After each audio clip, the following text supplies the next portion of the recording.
Deuteronomy chapter 33. Now this is the blessing with which Moses, the man of God, blessed the sons of Israel before his death. Thus he said, The Lord came down from Sinai and appeared to us from Seir. He hastened from Mount Paran along with myriads at Kadesh, angels with him at his right hand. And he spared his people and all the sanctified ones under your hands. And these are under you, and receive the law from his words, which Moses commanded us, a heritage of the congregations of Jacob. And there shall be a ruler among the beloved people, when the rulers of the people are gathered together with the tribes of Israel. Let Reuben live and not die, and let him be many in number. This he said of Judah. Hear, O Lord, the voice of Judah, and let him visit his people. His hands will judge for him, and may you be a help against his enemies.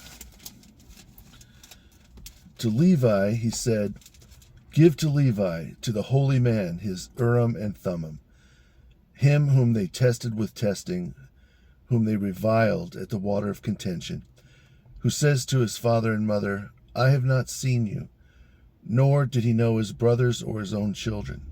They guarded your oracles and kept your covenant. They shall manifest your judgments to Jacob and your law to Israel. They shall lay incense when you are angry, continually on your altar. Bless his strength, O Lord, and accept the works of his hands. Bring down the loins of those who rise against him, and of those who hate him, so they rise not again. To Benjamin he said, Beloved by the Lord, he shall dwell in hope, and God shall overshadow him all his days, and he rested between his shoulders. To Joseph he said, Blessed of the Lord is his land, of the seasons of heaven, of the dew, and of the deep springs lying beneath, and in due season of the produce of the solar cycle, and of the conjunction of the months, both from the top of the ancient mountains and from the top of the everlasting hills, and in due season of the fullness of the land, and the things acceptable to the one revealed in the bush. May these things come upon the head of Joseph, and on the crown of the one glorified among his brothers. His beauty is like the firstborn of a bull, and his horns like the horns of the unicorn.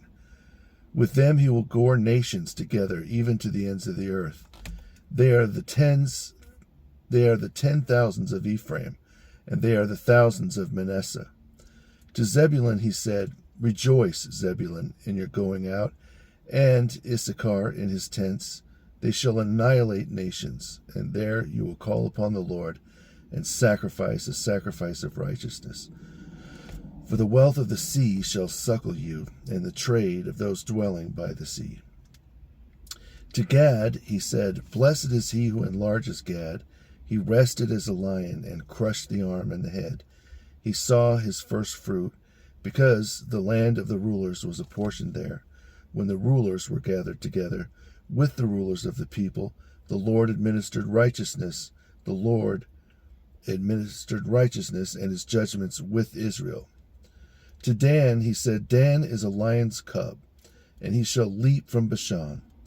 To Naphtali he said, Naphtali has an abundance of acceptable things, and let him be full of blessing from the Lord. He shall inherit the sea and the south. To Asher he said, Blessed is Asher beyond sons, and let him be acceptable to his brothers. He shall dip his foot in olive oil. His sandals shall be iron and bronze, and as your days, so shall your strength be. There is no one like the God of the beloved, who rides upon heaven and who is your help, and the magnificent one of the firmament, and the protection of the rule of God, and who is under the strength of the everlasting arms. He will cast out the enemy from before your face, saying, Destroy. Then Israel shall dwell in hope, alone in the land of Jacob with grain and wine, and heaven is cloudy with dew for him. Blessed are you, O Israel. Who is like you, a people saved by the Lord? Your helper will defend you as with a shield, and the sword shall be your boast. Your enemies shall speak falsely to you, and you shall tread on their neck.